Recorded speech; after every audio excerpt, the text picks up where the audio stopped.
এরপর আর ধরবেন না?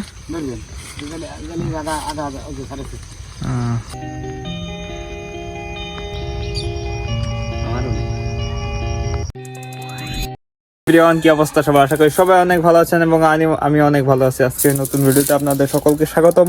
অ্যান্ড আমার নাম সৌরভ বিশ্বাস। চাইলে চ্যানেলটি সাবস্ক্রাইব করতে পারেন। তো আজকে বেশ একটা আর কি নিমন্ত্রণ আছে, ঠিক আছে? তো সেই নিমন্ত্রণ খাইতে যাবো।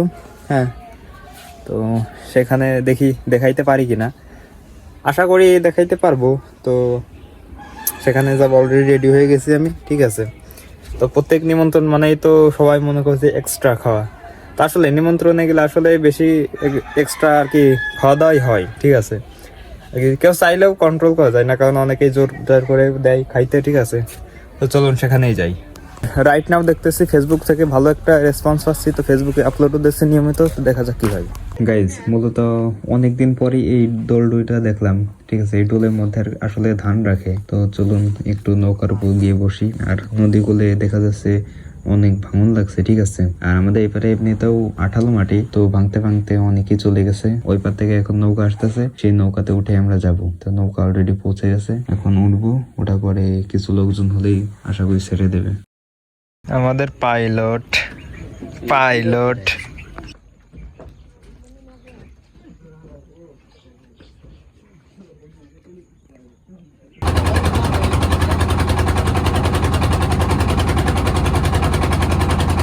গাইজ, মাঝে আবার চর জাগিছে। হ্যাঁ, এইখানে জল আছে, মাঝে একটু চর জাগছে। কিছুদিন পর আশা করা যায় অনেকই জেগে যাবে। থেকে বড় কথা, আমাদের এই নদীর চরে মানে প্রতি বছরই এই শীতের সময় অতিথি পাখি আসে। তো যে দু একটি দেখা যাচ্ছে অতিথি পাখি, আশা করি যে আরও আসবে, ঠিক আছে? শীত একটু বেশি পড়লেই আরও আসে। আর আমাদের ওই পারে একটা কাছে অতিথি পাখি আসছিল, বাট কে যেন ওই একটা গুলি মারে ফেলছে, দেন সবগুলো অতিথি পাখি চলে গেছে। ডে বাই ডে কিন্তু এই নদীর চরটা আস্তে আস্তে উঁচু হচ্ছে, ঠিক আছে? কারণ প্রতি বছরই এই পাশ দিয়ে তেমন একটা স্রোত যায় না, যার কারণে পলি মাটি পরে প্রতি বছরই চর উঁচু হয়। আর আমাদের ওই পারে তো একদম ভেঙে পুরো শেষ হয়ে যাচ্ছে, অনেকের ঘর বাড়ি ভেঙে গেছে। হ্যাঁ, এন্ড গাইজ, এই পাশে দেখছেন মুড়ি কাটাগুলো অনেক বড় হয়ে গেছে। মানে এখনই মনে হচ্ছে যে কাটলেই 1 মণ পোত্তা হয়ে যাবে। কিছুদিন পরে তো চেহারা অন্যরকম হয়ে যাবে এই মুড়ি কাটাগুলোর। কলার মোচা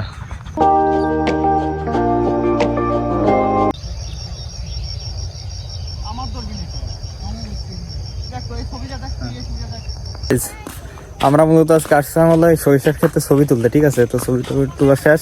আর এই পাশে মানে পুরো সব মুড়ি কাটা লাগাইছে। হ্যাঁ, এই মুড়ি কাটা উঠাই আবার পেঁয়াজ লাগাবে, ঠিক আছে? মানে এগুলো বেশ ভালো লাগে। এইখানে আর কি সবকিছু আগে আগে লাগায়, সবকিছু আগে আগে উঠাই। হ্যাঁ, মানে আমাদের এলাকার মধ্যে যতগুলো হাট আছে সব জায়গায় আর কি এইখান থেকে সব সবজিগুলো সার্ভাইভ করা হয়। গাইজ, এই বট গাছটি মূলত আমাদের এক দাদু লাগাইছিল, এই যে তার নাতি ছেলে। হ্যাঁ, এটি মূলত তার দাদুই লাগাইছে। অ্যান্ড সময়ের বিবর্তনের সেই গাছটি আছে, কিন্তু সে আমাদের মাঝে নাই। তার লাগানো গাছটি আমাদের মাঝে রয়ে গেছে।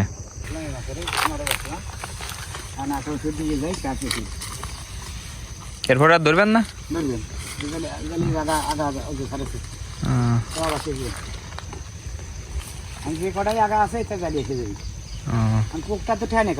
হ্যাঁ, পোক লাগতেছে এখন। এখানে আর কি লাউ সেই পরিমাণ হচ্ছে, ঠিক আছে? এখন লাউয়ের সিজনই, তো সেই পরিমাণ ধরছে লাউ। অ্যান্ড ওই পাশে একটা কাকা দেখলাম ইয়ে করতেছে, ওষুধ দিচ্ছে। তো সেইখানে নাকি কিছু উপরে আর কি পোকা দেখা যাচ্ছে, জাপ পোকা। তো যার কারণে ওষুধ মারতেছে। দু একটি লাউ দেখা যাচ্ছে নষ্ট হয়ে গেছে। হ্যাঁ, দেখছি লাউ দেখতেছি পড়ে রয়েছে। তো এই পোকার কারণে আসলে এই আর কি পড়ে থাকে।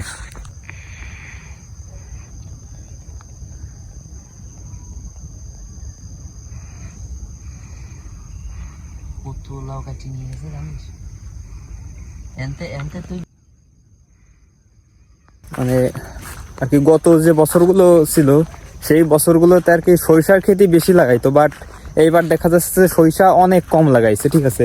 লাস্ট ওই যেই ক্ষেতে আমরা গেছিলাম ওই ক্ষেত্রে ছাড়া এই আশেপাশে একটা সরিষার ক্ষেতও আর দেখা যাচ্ছে না। হ্যাঁ, তো এইবার সরিষা অনেক কম লাগাইছে। সরিষা আসলে লাভ কম, বাট তেলটা সঠিক তেল পাওয়া যায় এইটাই। হ্যাঁ,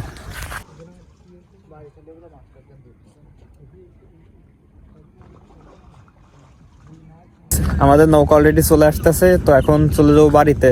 আর আজকে ভিডিওটি কেমন লাগলো অবশ্যই কমেন্টে বলে যাবেন। ধন্যবাদ সবাইকে, দেখা হবে পরের ভিডিওতে। আর আমার চ্যানেলটি সাবস্ক্রাইব করে রাখবেন।